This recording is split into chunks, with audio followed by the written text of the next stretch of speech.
आज के दौर में जहां आर्टिफिशियल इंटेलिजेंस के माध्यम से पल भर में हर सवाल का जवाब मिल जाता है, उस दौर में भी यदि लाखों लोग आज भी ग्रह नक्षत्रों की गणना के आधार पर तैयार चोपड़ा के प्रति अगाध आस्था रखें तो यह किसी आश्चर्य से कम नहीं होगा।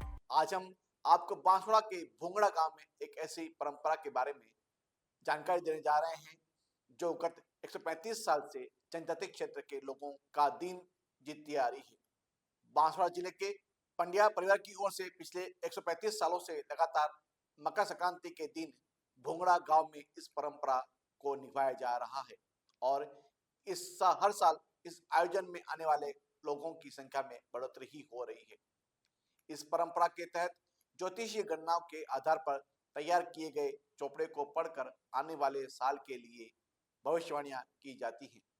इन भविष्यवाणियों पर हजारों लोग अटूट विश्वास करते हैं और अपने जीवन के फैसले इन्हीं के आधार पर लेते हैं।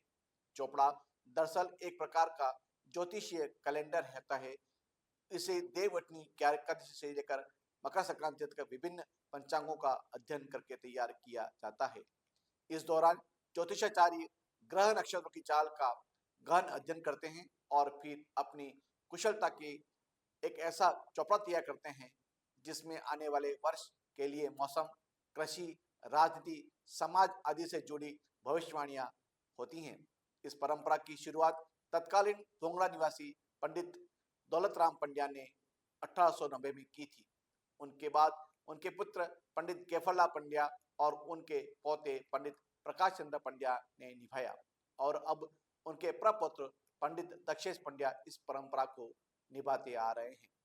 पंडित दक्षेश पंड्या का दावा है कि पिछले कई दशकों से चोपड़ों में की गई भविष्यवाणियां लगभग सटीक साबित हुई हैं। आज के युग में जब विज्ञान ने कई रहस्यों से पर्दा उठा दिया है, तब भी लोग ज्योतिष में विश्वास करते हैं। ग्रह नक्षत्रों की चाल और उनके प्रभाव को अब वैज्ञानिक भी स्वीकार करने लगे हैं। बांसवाड़ा में चोपड़ा वाचन के दौरान राजस्थान के साथ साथ मध्य प्रदेश और गुजरात से भी हजार संख्या में लोग इस चोपड़े को सुनने के लिए आते हैं। यह इस बात का प्रमाण है कि लोग आज भी ज्योतिष और आस्था में सभी को जय श्री कृष्ण। ये हमारा मकर संक्रांति वर्ष फल चोपड़ा वाचन संवत 2081 का इस वर्ष तैयार हुआ है। यह विगत 135 वर्षों से निरंतर चलता आ रहा है। इस वर्ष 135वां वर्ष है। हमारी 4 पीढ़ियों से इस क्रम को दोहराया जा रहा है। इसमें वहाँ के जितने भी श्रद्धावान व्यक्ति हैं, जिनको बिना किसी प्रकार के न्योते के बिल्कुल प्रेम से और श्रद्धा से इस चीज़ को सुनने के लिए एकत्रित होते हैं और इसी के आधार पर अपने पूरे वर्ष का निर्धारण करते हैं। सभी प्रकार की भविष्यवाणी जो भी है उसका प्रमुख रूप से वाचन किया जाता है।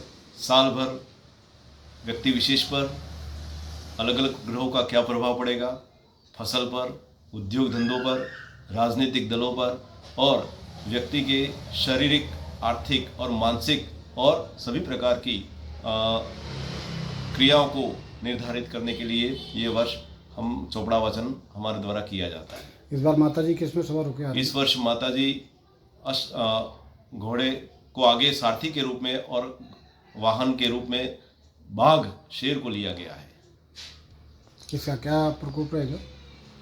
शेर मांसाहारी है, जीवन के सभी उतार चढ़ाव को समझता है, तो यह वर्ष मांसाहारी वर्ग पर बहुत भारी रहेगा। बड़े बड़े राष्ट्रों पर, विश्व के जितने भी बड़े राष्ट्र हैं, मुस्लिम राष्ट्र हैं, उनके ऊपर विशेष प्रकार का भार रहेगा।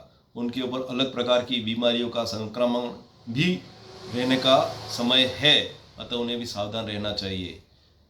आगे घोड़े को रखा गया है सारथी के रूप में। घोड़ा अश्वरोही, पर्वतारोही और पर्वत के रहने वाले जितने भी निवासी हैं उनके ऊपर बहुत भारी रहेगा ये वर्ष। उनके ऊपर जनहानि और धनहानि का खतरा बहुत रहेगा इस वर्ष। आपका नाम? दक्षेश पंड्या।